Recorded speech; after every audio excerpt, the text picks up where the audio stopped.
Hey guys, subscribe for daily content, and if you're shopping for gear, make sure you check out the description for the newest items at some of the very best online retailers. There's also links for some of the items that I personally recommend. Thanks! What's going on YouTube? Metal Complex here, and today I've got another interesting knife review slash knife overview to share with you guys. This is the WE Ryson, designed by Sam Tran. I hope that I got that correct there. This is a cool knife in the sense that it's doing something different in the pivot, or it's doing something we don't typically see, and that's run on washers. Now, whenever I bring that up, there's always somebody going, for that much money, it should run on bearings, which is, of course, not correct at all. Bearings or washers are not tied to any specific tier of pricing. As you increase in price, sometimes you will see exotic types of bearings, but bearings on their own are not indicative of a certain tier. And phosphor bronze washers are not tied to a certain tier of knife. They both have different functionalities. Some people will claim, I've heard people claim in my comments that in dirty or dusty environments, one is better than the other. I tend to prefer washers in a super dirty, gritty environment, self-lubricating, etc. Depending on where it is you're working or how you're using your knife, some types of debris and liquids and this or that will gunk up bearings faster.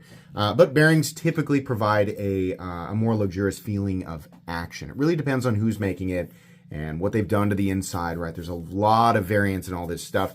It really comes down to preference, but typically knives with phosphor bronze washers are viewed as more durable in the sense that they don't get bogged down quite as much if you're really getting them into the dirt, the nitty gritty, right? It's not something that we typically see, or not something that we see a lot. So it's pretty cool.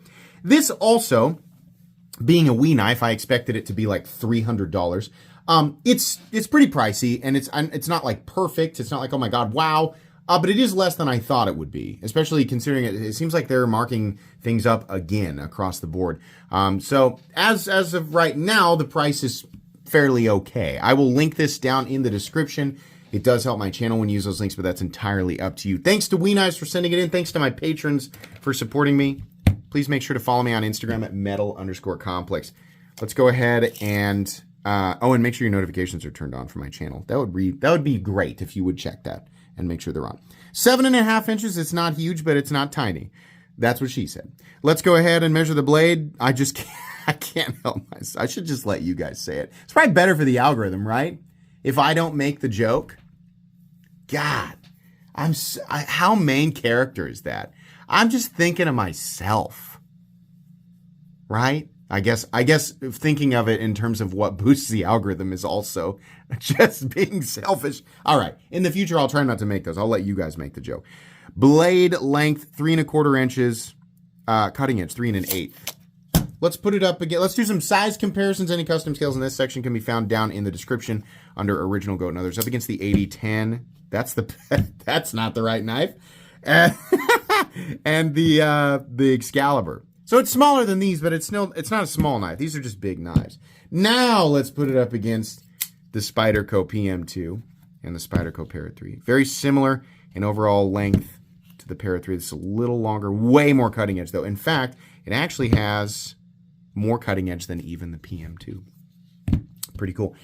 Let's put it up against the Benchmade Group Chilean, or in this case, the Ritter Hogue and the Hogue Deca. How's the action? It's running on phosphor bronze, so it's not going to feel nearly as good as bearings, right? It does not feel like bearings, but my goodness, it is a lot smoother than you would expect. A lot of times washer knives are just excessively tight. I think that this will break in and become ridiculously smooth. This is really nice, and it's easy to flick. It's even easy to reverse flick, which is awesome. You're not going to have, at least not for a while, you're not going to have that near fall shut action, but it's smooth. It doesn't feel like it, right? Like you're grinding two pieces of sandpaper together. Oh, that's what Smith & Wesson knives feel like to me. Nylon washers, but they come pre-installed with bits of sandpaper on the inside. Yuck. Oh my goodness. No, this feels really, really good. Really nice. Thumb stud access is great. Thumb studs are also bigger than I would have expected, which is nice. A lot of times they put these teeny tiny little thumb studs on there. It feels really good. Access to the lock bar is also very good. Yeah, nice. Let's do carry profile. Thickness up against the Spyderco Para 3. It is a little bit thinner. Length and height up against the PM2 and Para 3. This is a super compact knife, very, very easy to carry. Let's go ahead and weigh it. What are we looking at for materials? We're looking at titanium. In fact, pretty straightforward, right? This looks like a knife that could have come out of 2011. It's not, I'm not saying it is the Sebenza. I'm saying it is Sebenza-esque in that sense. And it actually, in that sense, it could have come out in 1999, right? I mean, the original Sebenza from 99, not a lot different. Like, in terms of like what it's made out of, and how it's made, like the general functionality, pretty close, right? I suppose you could say that about a lot of frame locks, but anyways, titanium, M390. They are still heat treating this stuff to 59 to 61. I don't think that that's a great range. I think 60 to 62 should be the minimum standard. Yes, it can go higher, and it is better. M390 performs better at even higher HRC, higher rockball hardness. But I think that the standard should be 60 plus for a number of different reasons. At least that's where it should be. So, anyways, there is milling for weight reduction. Yes, sorry, you can't really see. And then, of course, we have phosphor bronze washers, tie, pocket clip, and backspacer. 3.1 ounces, almost ultra lightweight. That's really good considering the blade length. The ratios on this are really, really good, and your balance is also very nice. Let's go ahead and do the hardware check. I'll get out my tools as per usual. My tools are very inexpensive and very recommendable. You can find them right down in the section of my description that talks about the tools I use on this channel. This is a T8. We have a T8 pivot, and we have a T8 screw right here, probably with some just sort of like, it's just like nested into the frame here, so you don't need another screw. That's great. I really wish more companies would do that. This screw obviously goes all the way through and connects to the pocket clip, which is also awesome. The number of steps required to disassemble this knife are so minimal. It makes me want to actually change my standards of what I consider to be minimal, because a lot of frame locks could do this and be just as structurally sound, right? But I think 2 screws on each side maximum is what I would consider like minimal hardware. Does that make sense? Maximum, minimal. Yeah, it makes it. Just trust me. But yeah, this is even better. As long as you have the right tools for the job, you should be good to go. Let's measure the blade stock thickness. I'm going to guess that's about 120, maybe 125. Let's find out. Maybe it's less. It is 120 thousandths. 121 thousandths. Meat and potatoes time. This is a profile that we have seen before. It is nothing new. The blade shape is harpoon. It looks nice. Hand rub satin finish. Blade profile is about as safe as it gets, but that works. We see it a lot because it works. Ergonomically, very comfortable. There's no jimping here. I wish there was. A little bit of a choke up spot. Also would have loved to see jimping up here behind the harpoon edge, but there's not. That's okay. Great plunge grind in my opinion. There's your edge and thickness and all of that. This is, I believe, unless I'm mistaken, very subtly hollow ground. Yeah, you can actually see it right there. What am I talking about? Pretty nice.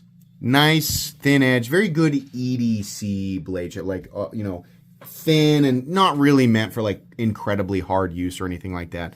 I mean, if you want to go out and, like, process some wood or whatever, I think there are better knives, but this will do it. It's not delicate or anything like that. But general, casual EDC use, I think. Nothing going on with the handle scales.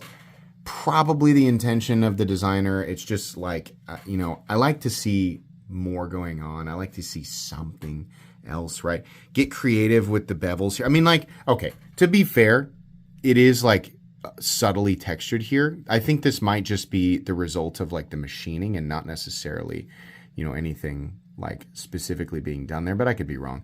Very, very simple gear pattern backspacer. It says WE over here. I think I would have just liked to see a little bit more. I think you can keep this. Obviously, the intention was a minimal aesthetic, and I don't think this is bad minimal. I don't think it's lazy minimal. I think those companies who are like, we designed the blade a minimalist way, and we thought, what's the most minimalist shape? A rectangle. So we made a rectangle, and then for the blade, we just made it. We took a triangle and we spread it out, and we did a minimal. Like, I hate that. That's nothing. You didn't do anything. It's stupid. I hate it. This isn't that. No. This was designed. Somebody put care into this, and I appreciate that. I think that you can add to the handle scales and add a little bit more and still keep this minimal aesthetic. I don't think the aesthetic is bad. In fact, I really like the harpoon blade. I like the overall profile. It's very safe and it will appeal to a lot of people, right? But this is a pretty expensive knife. And I think there are a lot of other companies out there that are making essentially this between $180 and $200. Now, that's not the designer's fault. That's WE saying you're going to pay more because it says WE on it, right? So, yeah. But I think I would have liked to see a little bit more, like to have seen a little bit more. We have a pivot collar here, and then the pivot's kind of neat. Like you have the little, like the polished bevels. Looks nice, right? Not really a whole lot of anything else going on here, but again, I think that was the point. There's no lanyard hole or anything like that. Pocket clip is medium heavy. Retention in and out of the pocket is good, though, and carry depth is also pretty good. We have a steel lock bar insert that doubles as the over travel stop. We have the designer logo right there, which is a nice area to put that in. I mean, there's no billboarding whatsoever, and I appreciate that. There's also no blade play, up, down, left, or right. There's no lock stick. There's no pivot lash. It is for running on phosphor bronze washers. It's very, very smooth. Nice click into the close position, and we have a perfectly centered blade. What do they want for this knife? I believe the base price is $250. It's either $250 or $254. I can't remember. Let's say it's $250. I'm not super upset. I really feel like, you know, yes, like lots of other companies making knives with the exact same, you know, ability as we are making this for $200 or less. I don't think that there's anything special. I think, you know, a lot of these, like Kaiser, for example, Vosteed, Artisan Cutlery, like a lot of these companies can do exactly this for less. It's neat that it's on phosphor bronze washers, and the design is fine. We've seen it a lot. I don't know that this is going to be a hyper memorable design. Then again, to be fair, I think you could look at my knife and go, that's boring as hell. Who the heck's going to remember that? I mean, fair, you know? I just don't know. It's a little bit pricey for what it is. And outside of the phosphor bronze thing, I don't know. There's not a whole lot going on, but it is nice. Like let me be, you know, perfectly fair here.